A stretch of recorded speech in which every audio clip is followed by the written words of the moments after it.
Je m'appelle Madison Carter et j'avais 30 ans lorsque ma mère a annulé mon anniversaire 3 jours avant l'événement. Non pas parce que quelqu'un était malade ou en raison d'une véritable urgence, mais parce que ma sœur cadette avait créé une autre crise exactement au moment où l'attention était enfin censée être sur moi. Nous annulons ton anniversaire, a dit maman dès que j'ai répondu. Ta sœur a besoin de nous. Derrière moi, des bouteilles de vin non ouvertes couvraient le comptoir de la cuisine. 40 cartons de table gravés attendaient à côté des invitations. J'avais déjà versé la compte au restaurant, réservé un photographe et organisé le transport pour les parents qui avaient promis de venir enfin pour moi. Que s'est-il passé cette fois? Ai-je demandé. Elle a eu une dispute avec son petit ami. Elle est anéantie. Mon père m'a envoyé un texto avant que je puisse répondre. Tu es la plus forte. Tu comprendras. Cette phrase avait effacé des remises de diplômes, des promotions, des vacances et chaque étape importante que j'avais méritée. Mais cette fois, je m'étais attendu au sabotage. Quelques jours plus tôt, ma sœur s'était plainte que ma fête était excessive. Puis elle a soudainement annoncé qu'elle s'effondrait émotionnellement et avait besoin de toute la famille à ses côtés. Je n'ai pas annulé le restaurant. J'ai transféré la réservation à une œuvre de charité locale, fait une valise, vidé le compte auquel mes parents pouvaient accéder et conduit vers la maison du lac que mon grand-père m'avait laissée. Ma famille a supposé que je me calmerais et reviendrais. Ils ne savaient pas ce que j'avais trouvé parmi les papiers de mon grand-père. Ils ne savaient pas pourquoi ma mère avait passé des années à m'apprendre à accepter la 2e place. Et quand ils ont suivi ma sœur à nouveau, ils ne sont jamais revenus à la vie qu'ils avaient construite. 10 ans plus tard, une dernière lettre les a forcés à faire face à ce que leur choix en sa faveur avait vraiment causé. Avant de vous dire ce qui était caché dans cette lettre et ce qui s'est passé après ma disparition, dites-moi, quelle heure est-il là où vous êtes et d'où regardez-vous? Je veux savoir jusqu'où cette histoire voyage. La maison du lac se trouvait à 4 heures de la ville, au bout d'un chemin privé que ma mère avait toujours décrit comme dangereux et peu pratique. Pendant mon enfance, elle me décourageait de m'y rendre à moins que toute la famille ne vienne. Elle disait, grand-père Franck était têtu, secret et obsédé par de vieilles rancunes. Pourtant, il avait été la seule personne qui ne m'ait jamais qualifié de forte quand il voulait en fait dire arrangeante. Franck est mort 8 mois avant mon anniversaire annulé. Selon maman, il avait laissé derrière lui une cabane délabrée, quelques hectares de terrain inutiles et des années d'entretien impayés. Elle a suggéré à plusieurs reprises de vendre la propriété à un promoteur et de diviser ce qui resterait entre mes parents et ma sœur Jenna. Chaque fois que je demandais à examiner les papiers de la succession, maman prétendait que l'avocat était encore en train de résoudre des complications. Je la croyais parce que la croire était plus facile que d'admettre que ma propre mère pouvait délibérément me cacher quelque chose. Quand je suis arrivé à la maison du lac cette nuit-là, la lumière du porche était déjà allumée. Un homme en veste sombre est sorti alors que je me garais. Pendant une seconde irrationnelle, j'ai imaginé grand-père m'attendant. Puis l'étranger s'est présenté comme étant Harold Green, l'avocat successoral de Frank. Votre grand-père m'a dit que vous pourriez venir ici après votre 30e anniversaire, a-t-il dit. J'ai failli rire. Il a prédit que mon anniversaire serait annulé. Il a prédit que votre mère créerait une raison pour que vous ne puissiez pas le célébrer. Harold a déverrouillé la maison et m'a conduite dans le bureau de Frank. Ses lunettes de lecture reposaient encore à côté de mots croisés à moitié terminés. Une photo encadrée de moi à 17 ans se trouvait sur le bureau, tandis que le portrait de famille poli que maman affichait partout était introuvable. Harold a placé un dossier devant moi. À l'intérieur se trouvait le testament de Frank, signé 2 ans plus tôt. Il m'avait légué la propriété du lac, 32 acres environnants et une participation majoritaire dans une société de développement immobilier. Pas à maman, pas à Jenna, à moi. Les actifs valaient des millions. Un groupe hôtelier avait déjà proposé d'acheter une partie du rivage, mais Frank avait rejeté la proposition car elle endommagerait le lac. Au lieu de cela, il voulait que la propriété soit développée comme une retraite d'artiste, quelque chose que j'avais imaginé pendant les étés que je passais à peindre à ses côtés. Il y a une autre condition, a dit Harold. Vous avez reçu le plein contrôle le jour de votre 30e anniversaire. Jusque-là, votre mère détenait une autorité administrative temporaire. Mon estomac s'est noué. Qu'en a-t-elle fait? Il a ouvert un autre dossier. Pendant près de 2 ans, maman avait retiré de l'argent du compte d'exploitation de la succession. Elle avait étiqueté les paiements comme entretien, frais juridiques et réparation d'urgence. La plupart de l'argent a en fait payé le loyer de Jenna, ses dettes, des retraites privées, des projets commerciaux ratés et un lieu de mariage de luxe qu'elle a réservé bien que n'étant pas fiancée. Plus de 400 000 $ manquaient. Harold avait découvert les retraits des mois plus tôt et en avait averti Frank. Avant sa mort, Frank a modifié le trust pour que le contrôle me soit transféré directement à 30 ans. Il croyait que si maman savait que je possédais tout, elle me manipulerait pour que je le lui cède. Sous les dossiers se trouvait une note manuscrite. M'a dit, ils t'ont appris que la force signifie abandonner ce qui t'appartient. Ce n'est pas le cas. La force signifie protéger ce qui compte, même lorsque les personnes qui exigent ton sacrifice partagent ton sang. Soudain, l'anniversaire annulé n'était plus une cruauté isolée. Maman avait besoin que je sois distraite. Elle savait que le trust était transféré cette semaine-là.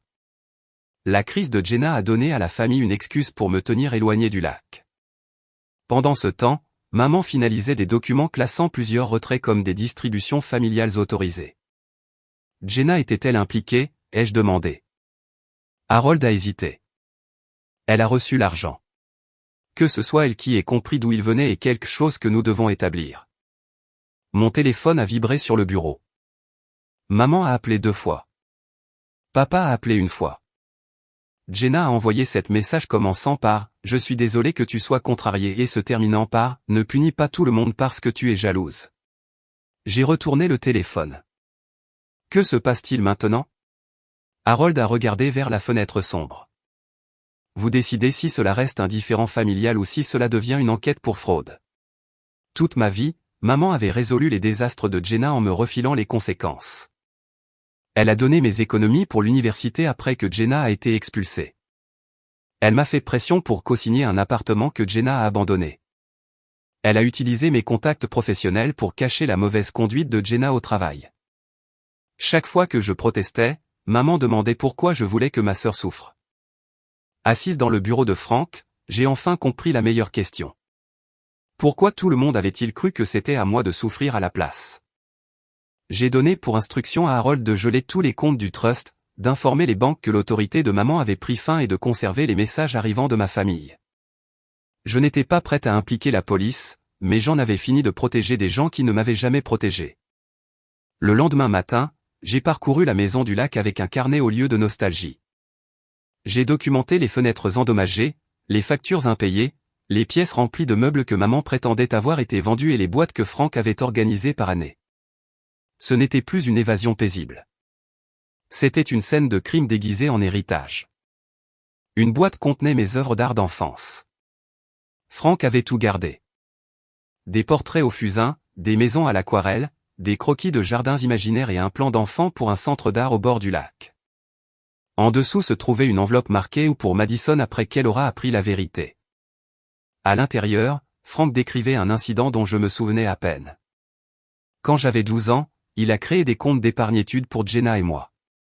Le mien était plus important parce que j'étais plus âgé et que je m'étais qualifié pour un programme d'art d'été avancé.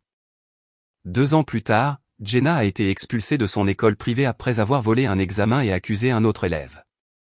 Maman a payé l'école pour étouffer l'affaire. L'argent provenait de mon compte. On m'avait dit que le programme d'été avait perdu ma candidature. Quand j'avais 16 ans, Frank a investi dans un portfolio de design que j'avais commencé à vendre en ligne. Maman a fermé le compte après que Jenna se soit plainte que mon succès la faisait se sentir inadéquate. On m'a dit que le site web violait les règles fiscales. Quand j'avais 22 ans, une galerie m'a invité à participer à une exposition de groupe. Jenna venait de rompre ses fiançailles et menaçait de faire une grave dépression si la famille assistait à mon vernissage au lieu de rester avec elle. Maman m'a fait pression pour que je me retire, promettant qu'une autre opportunité se présenterait. Elle ne s'est jamais présentée. La lettre de Frank contenait des dates, des relevés bancaires et des messages que ma mère lui avait envoyés. Dans l'un d'eux, elle écrivait « Madison peut se remettre d'une déception. Jenna ne le peut pas. Nous devons investir nos ressources là où elles sont le plus nécessaires. » Des ressources, pas de l'affection, pas du temps. Des ressources. Ma mère avait transformé le favoritisme en politique financière. Parce que je fonctionnais sans m'effondrer. Elle interprétait ma stabilité comme une permission d'en prendre plus. Jenna a appris la leçon inverse. Chaque crise produisait de l'attention, de l'argent et de la protection. Harold est arrivé avec Priya Shah, une comptable qui avait travaillé avec l'entreprise de Frank. Ensemble, nous avons retracé les retraits. La crise de Jenna suivait un schéma constant. Chaque fois qu'un document nécessitait ma signature, qu'un investissement arrivait à échéance ou que Frank programmait une réunion sur la succession, Jenna faisait soudainement face à une urgence, un accident de voiture sans rapport de police, un traitement médical sans facture. Une menace d'expulsion d'une propriété que mes parents possédaient secrètement, ou un échec commercial impliquant une entreprise qui n'a jamais existé. Un courriel récupéré dans les dossiers de Frank a révélé la vérité. 3 jours avant mon anniversaire, Jenna a écrit à maman « Es-tu sûre que ça va marcher ?» Elle a déjà tout payé. Maman a répondu « Elle sera en colère, mais elle revient toujours. Une fois qu'elle aura signé l'autorisation révisée, nous pourrons rembourser le compte plus tard. » Jenna a répondu « Et si elle pose des questions sur l'entreprise de grand-père ?» Maman a répondu « Elle ne sait pas qu'elle en est propriétaire. » J'ai fixé l'écran jusqu'à ce que les mots se brouillent. Jenna savait que sa crise n'était pas juste une autre demande égoïste d'attention. C'était une distraction planifiée.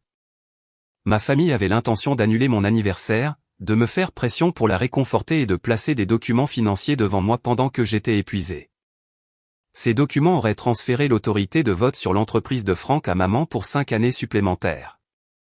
Un consortium de développement avait augmenté son offre pour le rivage. Si maman obtenait le contrôle, elle pourrait vendre le terrain, remplacer l'argent qu'elle a volé, donner une fortune à Jenna, et paraître toujours financièrement prospère. Le lac protégé de Frank deviendrait des condominiums de luxe, et la retraite d'artiste disparaîtrait. Mon premier réflexe a été de les dénoncer immédiatement, mais une vengeance servie trop tôt devient un avertissement. Je voulais qu'ils continuent à se comporter exactement comme ils l'avaient toujours fait, certain que je reviendrais, m'excuserais et signerais tout ce qu'ils me donneraient. Alors, j'ai répondu au prochain appel de maman. M'a dit, Dieu merci. Nous étions terrifiés. J'avais besoin de temps, ai-je dit, en faisant en sorte que ma voix paraisse fatiguée plutôt qu'en colère. Tu as fait peur à ta sœur. Elle pense que tu la détestes. Je ne la déteste pas. Maman a expiré. Rentre à la maison ce week-end. Nous dînerons. Ton père veut discuter de la paperasse relative à la propriété de grand-père, mais ce n'est rien de compliqué. La voilà. Pas d'excuses, pas d'inquiétude sur où j'étais. La paperasse. J'y réfléchirai. M'a dit, nous sommes ta famille. Pendant 30 ans, ces mots avaient été un verrou. Cette fois, ils sonnaient comme une confession. Harold m'a conseillé de ne pas les accuser avant que les comptes ne soient sécurisés. Priya a reconstitué chaque retrait. Je suis resté au lac, mais je n'ai pas passé mes journées à regarder les couchers de soleil et à guérir. J'ai rencontré des entrepreneurs, examiné les dossiers de l'entreprise, contacté les partenaires de Frank et appris à exercer l'autorité que ma famille avait tenté de voler. En 2 semaines, j'ai remplacé le directeur financier compromis. En 3, j'ai rejeté la proposition de condominium et ouvert des négociations avec une fondation environnementale. J'ai également contacté un directeur d'école d'art qui avait connu Frank. Ensemble, nous avons conçu des ateliers saisonniers, des résidences payées et des expositions publiques. Pour la première fois, ma créativité n'était pas un passe-temps que je devais défendre. Elle faisait partie de mon avenir. Jenna a appelé à plusieurs reprises. Au début, elle semblait désolée, puis impatiente, et enfin furieuse. Tu punis maman pour une fête d'anniversaire. Il ne s'agit pas de la fête. Alors de quoi s'agit-il? Elle avait besoin que je révèle les preuves que je possédais. Dis-le-moi, toi, ai-je dit. Le silence a duré 4 secondes de trop. Puis elle a commencé à pleurer. Habituellement, se sont activés quelque chose d'automatique en moi. Cette fois, je me suis souvenu de son courriel. Elle a déjà tout payé. Tu te fiches de ce qui m'arrive, a-t-elle murmuré. Non, ai-je répondu. J'ai simplement cessé de croire que quelque chose devait m'arriver à moi à la place. J'ai mis fin à l'appel et bloqué son numéro. La prochaine étape de ma vie n'a pas commencé quand je suis arrivé au lac. Elle a commencé quand ses larmes ont cessé de me contrôler.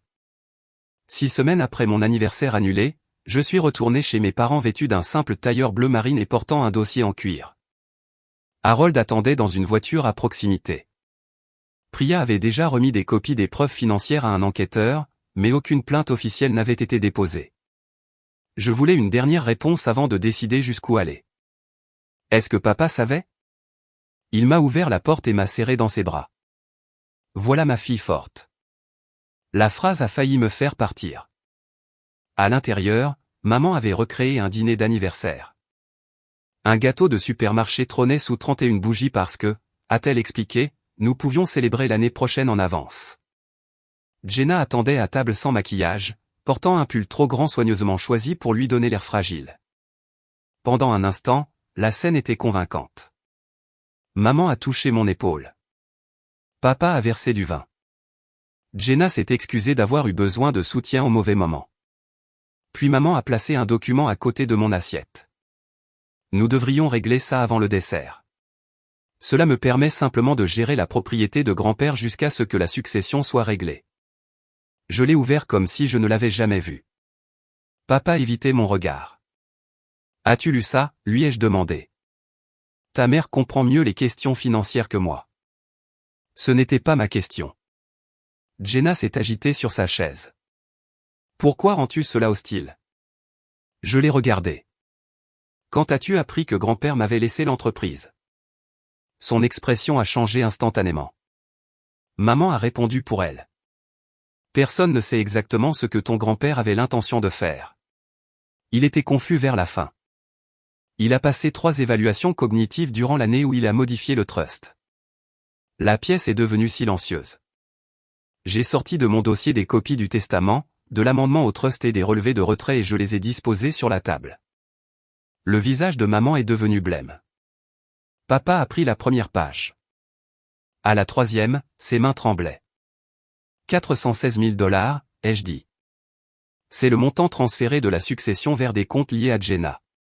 Une partie est passée par votre compte joint, papa. Il a regardé maman. Suzanne. Son choc s'est rapidement transformé en colère. Cet argent appartient à cette famille. Ton grand-père a créé des divisions inutiles. Je protégeais tout le monde. Tu te préparais à vendre des terres protégées pour assurer notre avenir. L'avenir de qui? Jenna a frappé la table. Arrête d'agir comme si tu avais mérité tout ça. Grand-père t'a tout donné parce que tu l'as manipulé en lui rendant visite. Tu lui as fait pitié. J'étais la seule personne à appeler quand il est tombé malade parce que vous vouliez toujours paraître parfait. La voilà, la rancœur sous chaque urgence. Jenna ne voulait pas seulement du soutien. Elle voulait la preuve que tout ce que je construisais pouvait m'être enlevé. Maman s'est interposée entre nous. Madison, ta sœur a traversé des épreuves que tu ne peux pas comprendre. Je comprends plus que vous ne le pensez. J'ai placé des copies des courriels sur la table. Jenna a vu le premier message et a cessé de parler.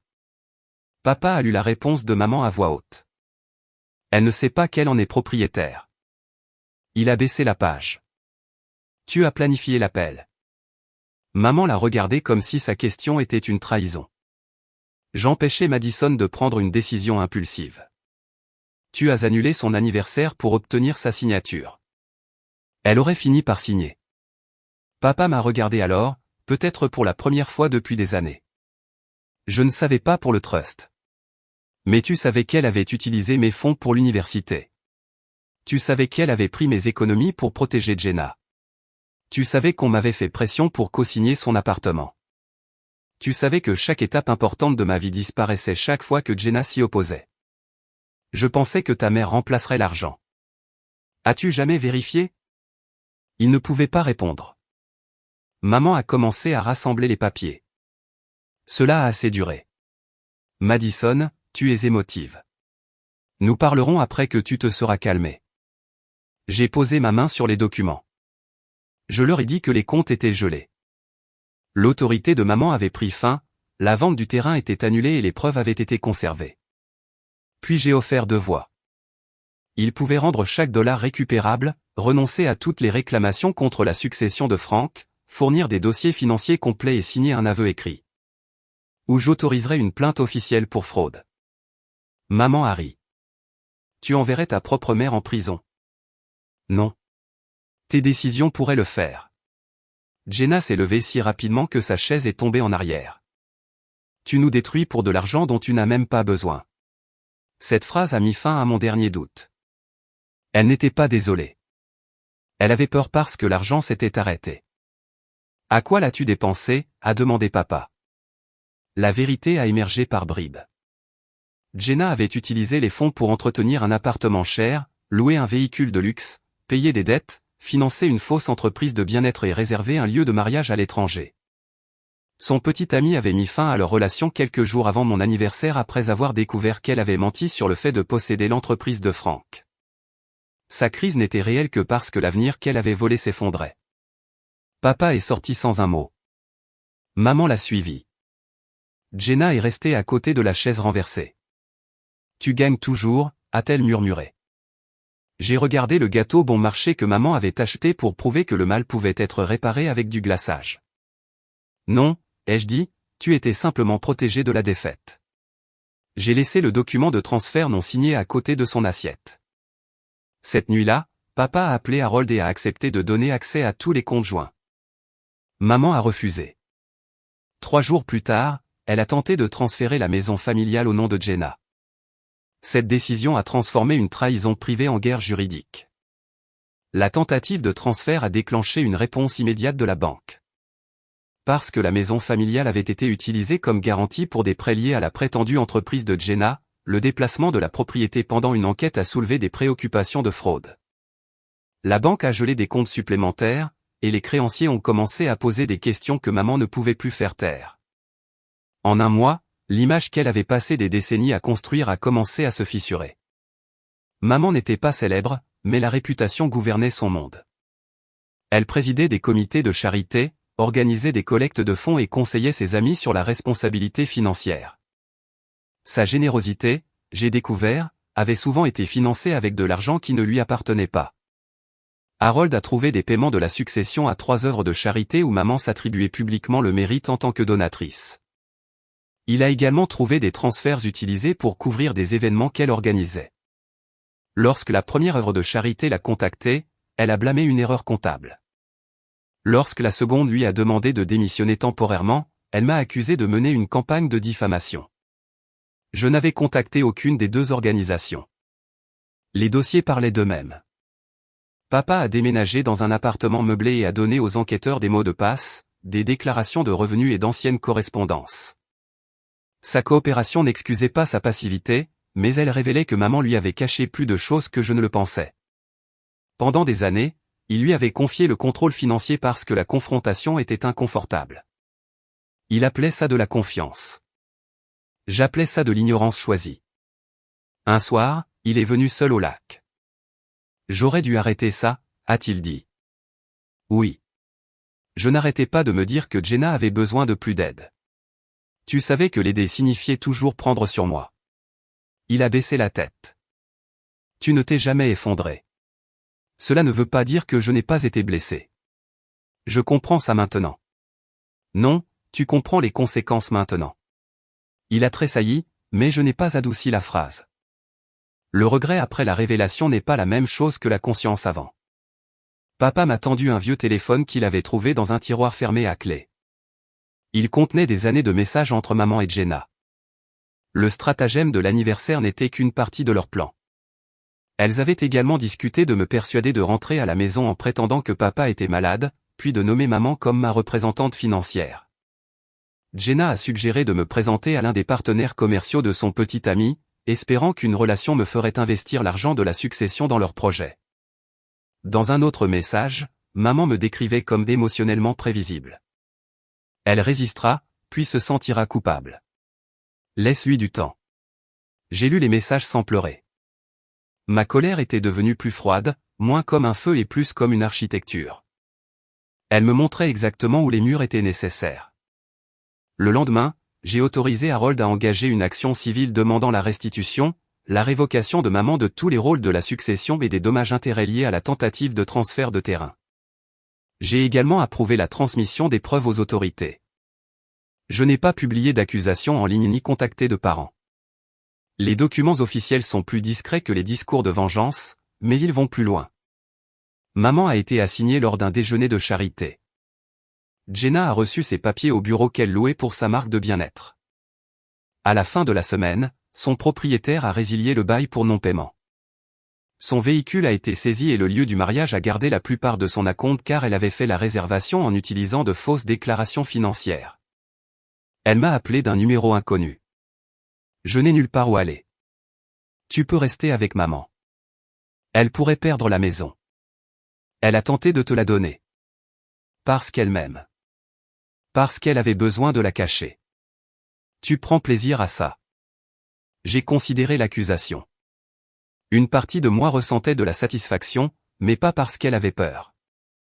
Je me sentais satisfaite parce que ses décisions lui appartenaient enfin. Je ne te sauverai pas, ai-je dit. Je suis ta sœur. Tu savais que maman prenait de l'argent de la succession. Je ne savais pas que c'était du vol. Elle a dit que l'argent serait à moi un jour. Et tu as cru que tu le méritais. Grand-père me connaissait à peine. Tu le connaissais à peine. Elle a commencé à pleurer. Qu'est-ce que je suis censé faire? C'était la question qu'elle avait évitée toute sa vie. Trouve un travail. Vends ce que tu possèdes. Parle honnêtement avec les enquêteurs. Arrête de transformer chaque conséquence en l'urgence de quelqu'un d'autre. Tu as l'air sans cœur. Non, j'ai l'air indisponible. J'ai bloqué le numéro. Des mois ont passé. L'affaire civile a révélé des emprunts non autorisés et des notes de frais falsifiées. Maman a finalement accepté de céder la maison familiale, de liquider des investissements et de restituer les biens achetés avec les fonds de la succession. Le montant récupéré ne couvrait pas tout, mais il a protégé le lac des créanciers. L'enquête criminelle s'est poursuivie séparément. Papa a demandé le divorce. Jenna a loué une chambre et a pris un poste administratif. Elle a dit à des parents que j'avais détruit la famille parce que grand-père m'aimait plus. Certains l'ont cru. D'autres se sont excusés d'avoir ignoré le favoritisme dont ils avaient été témoins. Je ne faisais plus campagne pour l'approbation de quiconque. Ce qui importait, c'est que le schéma s'était arrêté. Au lac, la construction de la retraite d'artiste de Franck a commencé. Nous avons restauré la maison, converti un vieil atelier en studio et créé une bourse pour les adultes qui avaient abandonné le travail créatif parce que leur famille le considérait comme peu pratique. J'ai nommé le premier programme de résidence La Forte, non pas parce que la force exige un sacrifice sans fin, mais parce que la vraie force commence parfois par le refus du rôle que tout le monde vous a assigné. 10 ans après mon anniversaire annulé, la propriété du lac ne ressemblait plus à l'endroit négligé que maman avait l'intention de vendre. La maison d'origine restait en son centre, entourée de 6 cabanes, 2 studios partagés, une cuisine communautaire et une salle d'exposition surplombant le rivage protégé. Des artistes venaient de tout le pays. Des étudiants locaux assistaient à des ateliers gratuits. Des groupes environnementaux utilisaient une partie du terrain pour la recherche. L'entreprise de Franck est devenue rentable sans détruire le lac. J'en suis devenu la directrice, mais je suis aussi retourné à la peinture. Mon travail se concentrait sur des photographies de familles altérées par la mémoire. Des personnages manquants, des visages cachés, des chaises vides où quelqu'un aurait dû être célébré. Ma première grande exposition s'intitulait La Forte n'est pas invisible. Le soir du vernissage, des centaines de personnes ont rempli la galerie. Ma famille avait un jour annulé une salle de 40 personnes parce que le petit ami de Jenna l'avait quitté. 10 ans plus tard, des inconnus traversaient des États pour voir un travail que j'avais failli abandonner parce que ma famille m'avait appris que sa douleur importait plus que mon objectif. Maman n'est pas venue. Après les poursuites judiciaires, elle a évité la prison grâce à un accord de plaidé coupable exigeant une restitution, une probation, une surveillance financière et des travaux d'intérêt général. Elle a perdu la maison. Ses postes au conseil d'administration et la plupart de son cercle social. Elle a déménagé dans un modeste appartement et a travaillé à temps partiel dans un bureau d'assurance. Pendant des années, elle a écrit des lettres blâmant Franck, papa et moi. Elle prétendait que j'exagérais les sacrifices familiaux ordinaires et que je transformais des malentendus privés en accusations légales. Elle insistait sur le fait qu'une fille aimante aurait tout géré discrètement. Je n'ai jamais répondu. Papa visitait le lac 2 fois par an. Notre relation est restée polie mais limitée. Il s'est excusé, a suivi une thérapie et a accepté que le pardon ne restaurait pas l'accès. Je ne le détestais plus, mais je ne faisais plus confiance aux excuses pour réécrire l'histoire. Jenna a changé plus lentement. Après avoir perdu le soutien de maman, elle a enchaîné plusieurs emplois et relations. Pendant des années, elle a prétendu que je lui avais volé son héritage. Puis un enquêteur lui a montré les dossiers originaux de Frank, y compris les comptes d'études que maman avait détournés. Jenna a appris qu'on ne lui avait pas refusé un héritage. Elle avait consommé le mien. La découverte ne l'a pas transformée du jour au lendemain. Elle a commencé une thérapie, a quitté les réseaux sociaux, a remboursé une petite partie de l'argent et a cessé de me contacter via des numéros alternatifs. 5 ans ont passé avant que je ne reçoive une lettre ne contenant aucune accusation. Je savais ce que maman faisait, a-t-elle écrit. Peut-être que je ne comprenais pas tous les détails juridiques, mais je savais qu'elle prenait quelque chose qui t'était destiné. Je me suis laissé croire que tu pouvais y survivre parce que cela rendait l'acceptation de ce que je recevais plus facile. J'étais jalouse et j'utilisais la fragilité comme un pouvoir. Je suis désolé. J'ai gardé la lettre mais n'ai pas répondu. Des excuses peuvent être sincères sans créer une obligation de se réunir.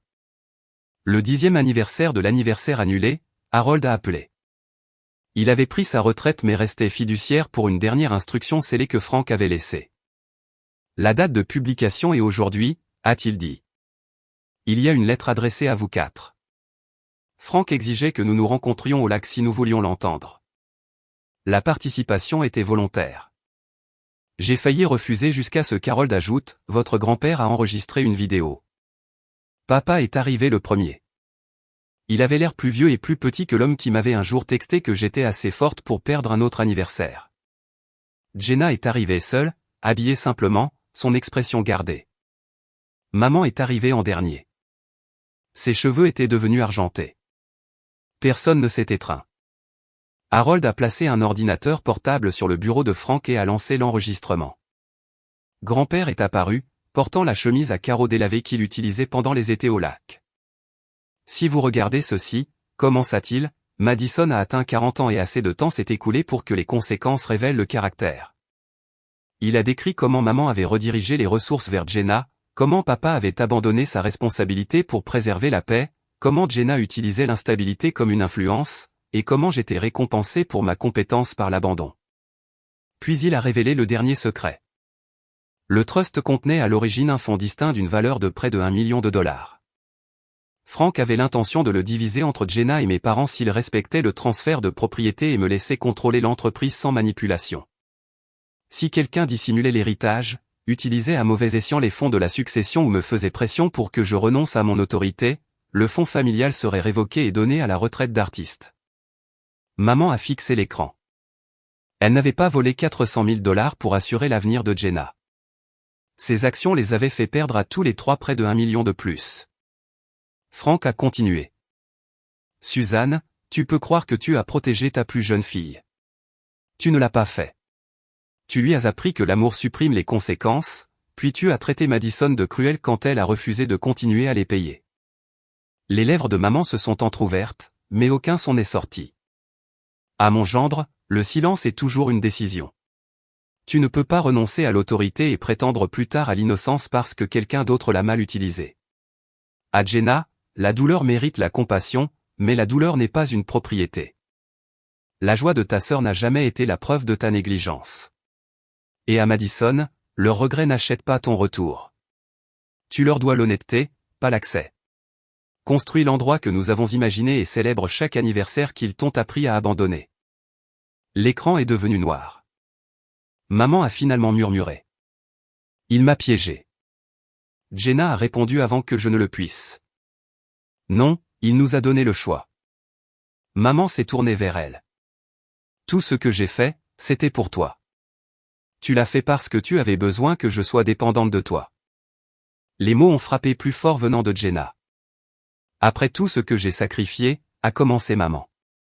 Tu as sacrifié Madison, a dit Jenna. C'était ça le problème. Papa est sorti. Maman m'a regardé, attendant un jugement ou une réassurance. J'ai tout perdu. J'ai pensé aux opportunités qu'elle avait effacées, à l'argent qu'elle avait pris et à l'anniversaire qu'elle avait annulé parce qu'elle croyait que ma déception n'avait aucun coût. Non, ai-je dit, tu as perdu ce que tu croyais pouvoir prendre sans conséquence. Elle m'a demandé si je lui pardonnerais un jour. J'ai arrêté d'organiser ma vie autour de cette question il y a des années. Puis j'ai quitté le bureau et me suis dirigé vers la salle d'exposition où le personnel préparait la célébration de mon 40e anniversaire. Cette fois, personne ne l'a annulé. Près de 200 personnes se sont rassemblées au bord du lac ce soir-là.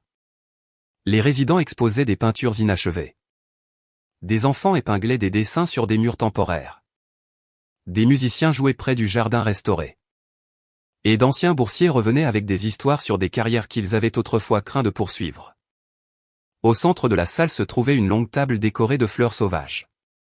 Pendant la plus grande partie de ma vie, les anniversaires ressemblaient à des négociations. J'ai appris à ne pas trop en demander, à ne pas inviter trop de monde, ou à ne pas paraître trop excité. Le bonheur donnait à Jenna le sentiment d'être exclue, et son inconfort devenait ma responsabilité. À 40 ans, j'ai compris que la joie ne nécessite pas la permission de ceux qui profitent de votre déception. Papa est resté pour la célébration, mais a gardé ses distances. Avant de partir, il m'a tendu une petite boîte contenant le carton de table de mon 30e anniversaire annulé. Il l'avait pris au restaurant après avoir appris que j'avais fait don de la réservation. Je n'arrêtais pas de penser qu'il y aurait un moyen de réparer cette nuit, a-t-il dit. Il n'y en avait pas. Il a hoché la tête. Je sais. Pour une fois, il ne m'a pas demandé de le réconforter. Jenna est restée près du fond de la salle. Lorsque la foule s'est éclaircie, elle s'est approchée et m'a donné une enveloppe contenant un chèque de banque pour une autre partie de ce qu'elle devait. Ce n'est pas beaucoup, a-t-elle dit. C'est plus que l'année dernière. J'ai eu une promotion. Félicitations. Le mot nous a surprises toutes les deux. Elle a regardé vers l'eau. Avant, je pensais que tu avais tout parce que tu n'avais besoin de personne. J'avais besoin de gens. J'ai appris qu'ils ne viendraient pas. Je sais. Nous sommes restés en silence. Penses-tu que nous serons un jour à nouveau des sœurs, a-t-elle demandé. Nous sommes des sœurs. Cela ne nous rend pas automatiquement proches. Elle a accepté la réponse sans pleurer, sans discuter, ni en faire la preuve que j'étais cruel. C'était le premier signe qu'elle pourrait vraiment être en train de changer. Je ne l'ai pas réinvitée dans ma vie. La réconciliation n'est pas un prix que les gens reçoivent pour avoir enfin reconnu les dommages qu'ils ont causés. La confiance revient après des années de choix cohérents, et parfois elle ne revient jamais. Mais je ne la détestais plus. La haine aurait nécessité de continuer à la mettre au centre. Maman est partie avant le début de la célébration. Elle a envoyé un dernier message par l'intermédiaire d'Harold, affirmant que Frank avait empoisonné la famille contre elle. Je l'ai supprimé. Certaines personnes interprètent les limites comme une punition parce qu'elles étaient à l'aise quand vous n'en aviez aucune. D'autres insistent sur le fait que dénoncer la trahison est plus destructeur que de la commettre. Mais le silence protégeait maman, pas notre famille. Le sacrifice a permis à Jenna de continuer, pas de guérir. La passivité de papa a préservé une paix temporaire tout en permettant un préjudice permanent. La vérité n'a détruit que l'arrangement qui dépendait du fait que tout le monde prétendait ne pas l'avoir. Quand il a été temps de couper le gâteau, la salle a commencé à chanter. J'ai regardé autour de moi les artistes, les étudiants, les amis, les employés et les voisins qui ont construit cet endroit avec moi. Personne n'attendait qu'une urgence interrompe la chanson. Personne ne surveillait la porte pour une sœur qui pourrait exiger la salle. Personne ne s'attendait à ce que je renonce à mon moment pour prouver que j'étais forte. J'ai fermé les yeux et fait un vœu. Pas pour la vengeance, car la vengeance était déjà arrivée par le biais des conséquences. Maman a perdu la réputation qu'elle appréciait plus que l'honnêteté. Jenna a perdu la protection qui la maintenait dépendante. Papa a perdu la paix familiale qu'il avait achetée avec le silence. Tous les trois ont perdu l'avenir que Frank avait préparé parce qu'ils avaient essayé de prendre le mien. Mon vœu était que chaque personne élevée comme la forte apprenne ce que Frank m'a enseigné. La force n'est pas la permission de votre famille de vous négliger. L'amour ne vous oblige pas à financer l'irresponsabilité de quelqu'un d'autre, à dissimuler sa trahison ou à accepter une chaise vide à votre propre célébration. Parfois, partir n'est pas un abandon. Parfois, c'est la première réponse honnête que vous ayez jamais donnée. Après le départ des invités, j'ai marché seul jusqu'au bord du lac. Les lumières de la retraite s'étendaient sur l'eau vers le rivage que maman avait failli vendre. 10 ans plus tôt, j'étais arrivé avec une seule valise, croyant avoir perdu ma famille pour un anniversaire annulé. En réalité, l'annulation a exposé une structure familiale qui dépendait de mon obéissance. Je ne les avais pas perdus cette nuit-là. J'avais arrêté de me perdre moi-même. Le lendemain matin, j'ai encadré la dernière note de Franck et je l'ai placée dans le hall d'entrée où chaque nouveau résident pouvait la voir. La force ne signifie pas abandonner ce qui vous appartient. En dessous, j'ai ajouté une phrase de mon cru, et être de la famille n'exempte personne des conséquences de le prendre. Nous apprécions sincèrement votre temps aujourd'hui. Tous les événements et situations sont fictifs et créés uniquement à des fins de narration dramatique et de divertissement éducatif. Nous espérons que cela vous rappelle que la paix après la trahison n'arrive pas d'un seul coup. Mais chaque fois que vous choisissez de ne pas retourner à ce qui vous a brisé, vous faites un pas de plus vers la vie que vous méritiez depuis le début.